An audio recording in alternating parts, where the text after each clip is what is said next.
Today for our sermon, I want to take you back to that night. And so maybe you have the scent of the nard, the scent of that perfume. Maybe you got to smell it. And so you might have that within your body right now. Our scene today opens with that very faithful family in Bethany. And if you heard their names and you thought, wait, I recognize those names, you do. It is the very same Mary and Martha from the dinner scene, right? Where Martha gets so upset and Mary's sitting at the feet. It is the very same Lazarus, their brother, who was dead. And Jesus called him out of the tomb.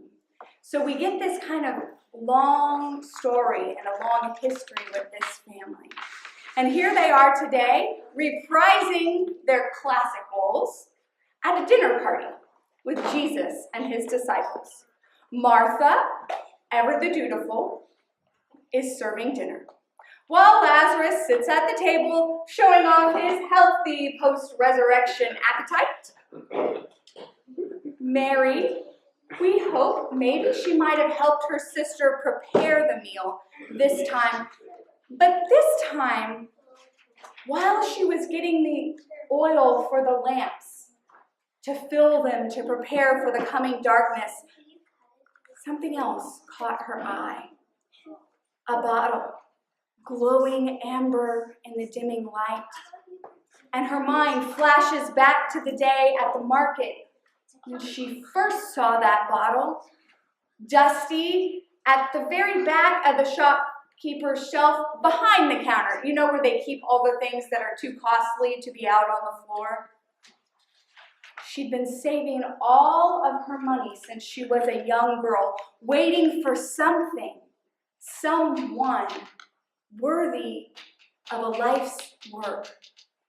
It would take her very last denarius to bring that bottle home, but it was worth it. Jesus was worth it. Her stash of carefully saved coins filled a clay jar almost too heavy to carry, but she hardly noticed the weight as she ran back to the market. She broke the jar, and a lifetime of coins poured out on the counter. A lifetime of pinched pennies for one bottle, one moment, 1 pound of pure nard. That perfume bottle was also heavy in her hands as she carried it home, though, of course, it was much lighter than the clay bank. But still, her hands trembled with joy, with fear, just the fullness of it all. It made her weak. She couldn't dwell herself on that day, that last day, that day far, far away, when she would pour the perfume onto her hands and anoint his body in the tomb. Best just to put it away in the oil cupboard at the back, way tucked in the back. It'd be a long time before she needed that bottle for sure. But now, here it is again, staring her in the face. It hasn't even had a chance to get dusty. A bottle of nard, pure, costly, waiting. As she lifts it off the shelf, something inside her breaks. No, not now. It's too soon. He's in there right now, eating and talking and laughing. He's so full of life. It can't be his time. We still need him here with us. There's still wounds left to heal and demons left to be cast out and stories to be told. There's so much we don't know, so much we still don't understand.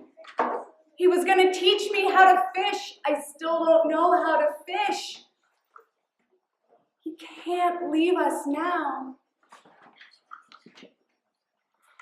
And the beautiful bottle turns black in her hands. The faint scent leaking from the seal turns her stomach. No, why should death smell sweet?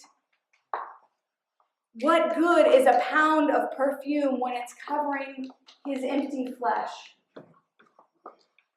What good is Mary's life without that voice, his voice? The cry that called Lazarus out of death, the shout that calmed the stormy seas, the whisper that called her soul from its tomb. That voice, his voice, which she sat at his feet to hear so many times, silenced from this world. It falls like a pall around Mary's heart, that knowledge that his death is coming, and soon, and there is nothing she can do about it.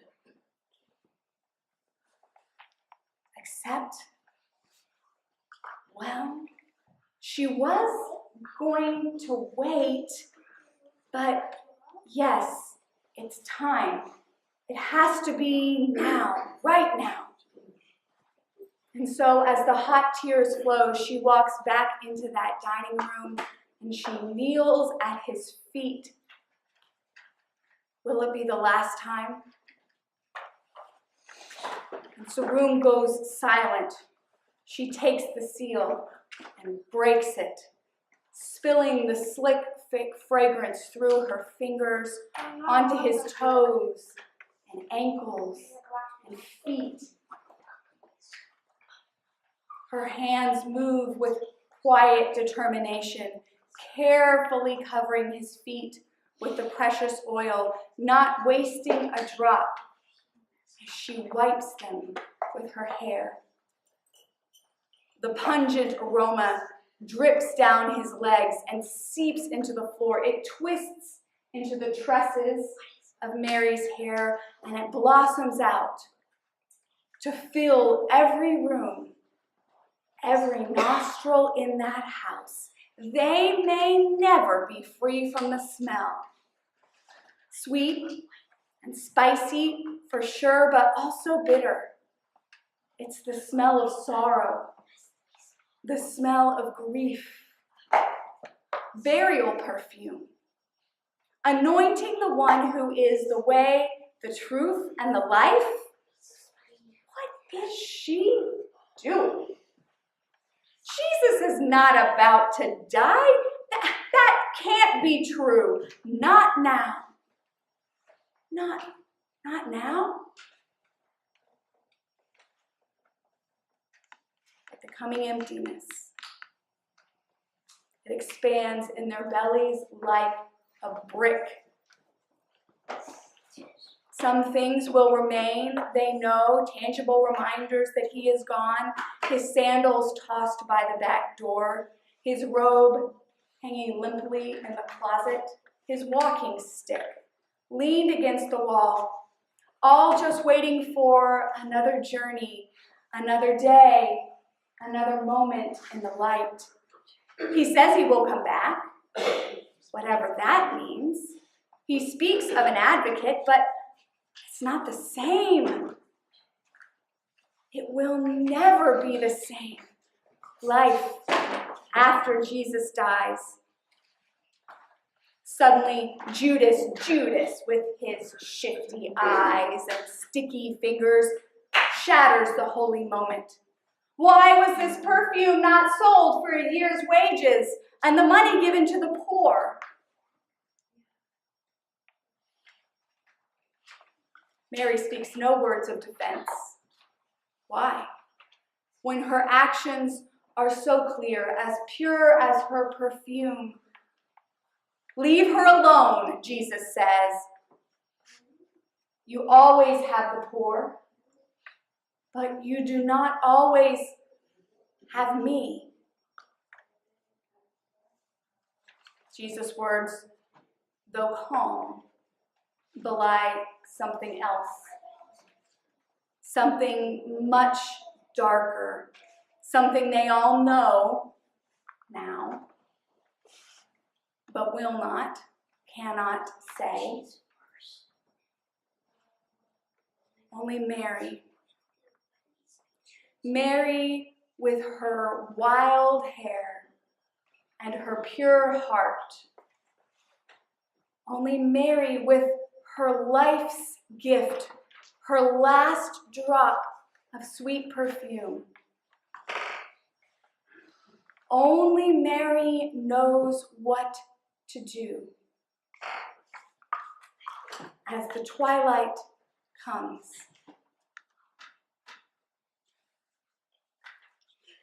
Amen.